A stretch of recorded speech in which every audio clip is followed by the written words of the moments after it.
Төслийн захиалагч, байгаль орчин аялал жуулчлалын яам, Монголын хот байгуулалтын хөгжлийн танхим, төслийг боловсруулагч, Дэлгүүн болтгийг дэлхийд, барилгын зураг төслийн ээжшил компани, Дэлхийн мянганы сууд хүн их эзэн Чингис хаан аялал жуулчлалын цогцлборын зураг төсөл, Дэлхийн мянганы сууд хүн их эзэн Чингис хаан шүтээний өргөө.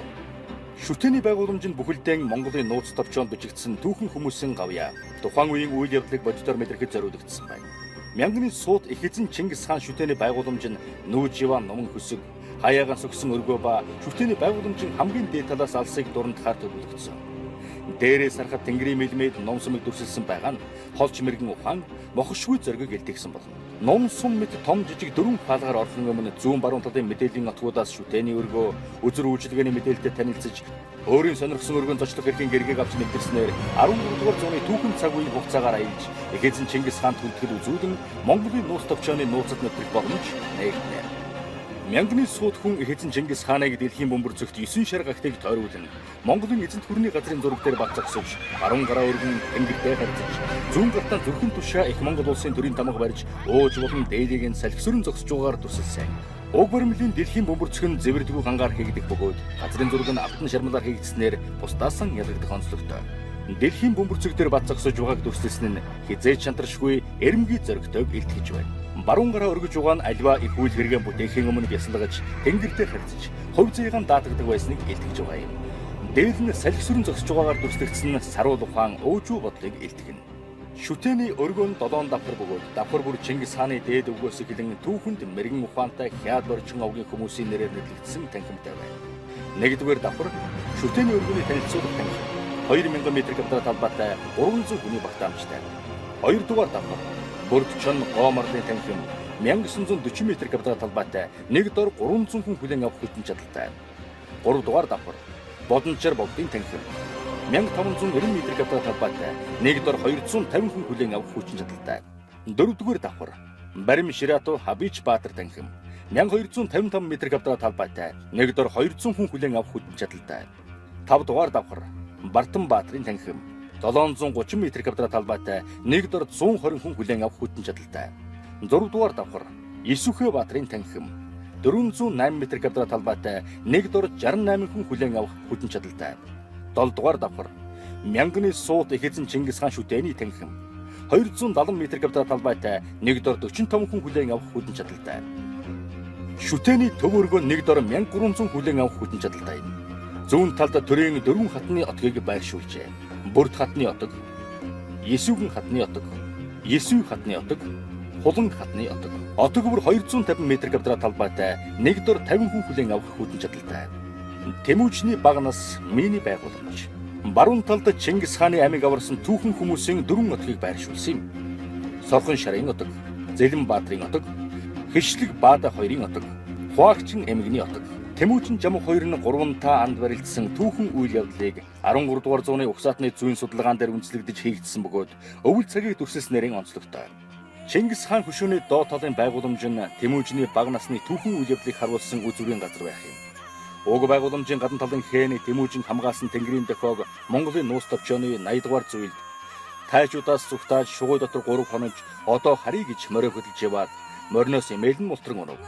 Олон мултарч болох гэвч хөмөлдрэг яахан мултарна тэнгэр ятгаж байгаа болов гэж бас 3 хоног хүлээн хэмээснийг үндслэн олон жирэмний сүлжмэл хээг илэрхийлсэн болно. Шүтээний байгууламж нь 13 дугаар зууны нүүж яваа ном сумын хөсөг хэлбэртэй бөгөөд үндэсний болон орчин үеийн модерн загварыг хослуулснараа онцлогтой. Байгууламжийн агуулга нь Монгол хэмээх тулгар төр эрдний өвөг дээдсээс өнөө хүртэл гал холомт бадарч байгааг бэлэгдэн тулг хэлбэртэй бүтээж.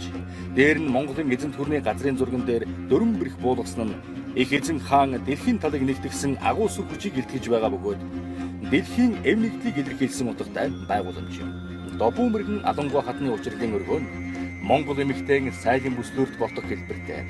Өргөө нь баруун зүүн 2 жигүүртэй. Баруун талд хүргэний талын 3 утга, зүүн талд бэрийн талын 3 утга байхаар төлөвлөсөн. Добуу мэрэгэн Алангуй хатны баримлан 4 хэсгээс бүтсэн бөгөөд цугтаан зураг авах боломжийг бүрдүүлж өгснөөр шууд амьд харилцаа үүсгэж байгаа мэт сэтгэл төрүүлж тухайн цаг үед очсон юм шиг мэдрэмжийг танд өгөх болно. Монголд анх удаа түүхэн баримл хүн хоёрын харьцааг энхүү тодтогч өгснөөр онцлог бүтээл болж байна. Өхөр тэрэгэн нүүдлийн зочид буудлын өхөр тэрэгэн дээр гэр байрлуулж түүхэн холбогдолтой тохижуулсан байна. Зочид буудал нүүдлийн байдлаар ажиллана. Хүн төрөлхтний нүүдлийн соёл бол Монголын соёл юм а гэдгийг энд харуулахыг зорьсон билээ. Нүүдлийн зочид буудал нь гიშгтнүүдээр хүрээлүүлэн хазаргаа огтоор сүн төшүүлж, их хаан мэт тухлах боломжийг бүрдүүлэн зөвхөн хаан багц үйлчилгээг үзүүлэх зориулалттай өндөр зэрэглэлийн тусгай үйлчлүүлэгчдийг хүлээн авах өгөх тэрэгэн нүүдлийн мини зочид буудал юм а.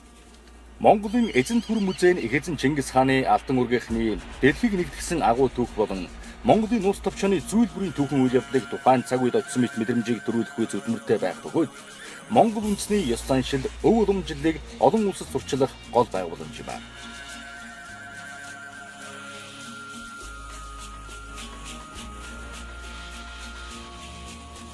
Цагаан шонхор задгаа театрын тайзны баримл. Хүндэтгэлийн шонхор шувууг тайз болгон залж байгаагаар нь давуу талтай. Баримл нь зэвэрдгүй гангаар хийгдэх бөгөөд сонжин болдог цогцлбортой дүйцгүүц материалтай эрэмгийн дайчин шонхор шувууг төрсөлсөн. Олон улсын фестивал Монголд зохион байгуулалт төвшнийг бүрдүүлсэн асар том байгууламж бүхий тайз юм а. Мөргөлийн сүм. Мөргөлийн сүм нь урдс гэрийн хэлбэртэй хаяа нь Монгол гэрийн хийцээ санаа авсан болно. Гадна талдаа тамга дүрснийг олноор харуулсан нь эв нэгдлийг бэлэгдэнэ. Зөвхөн Монгол гэхэд Хинтээ аймгийн Аршин хаднаас 250 гаруй тамганы дүрс олдсон байдаг. Дэлхийд одоогоор ийм олноор тамганы дүрс олдоогүй байна. Чингис хааны үеийн уламжлалт шүтлэгийн зан үйлийг тодорхой харуулсан өргөөнд аялагч жуулчид мөргөл үйлдэхэд зориулагдана. Мөргөлийн сүмийн байгууламж нь 9 м өндөр 158 м квадрат талбайтай 25 хүний багтаамжтай байхаар төлөвлөгдсөн.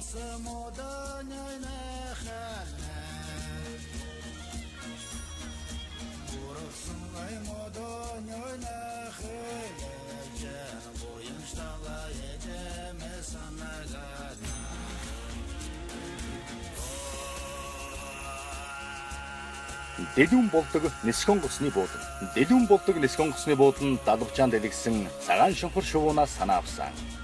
Хятад борчин овог цагаан шонхор он, 9 хөлт цагаан дуг, хар сүлттэй хөхтөнгөрийг шүтэн болгодог байжээ. Нисхон гусны буудан нь ардалаасан агсан ном сум мэт загвартай. Ном нь муу муухай зүйлээс хамгаалж явахыг бэлэгдсэн.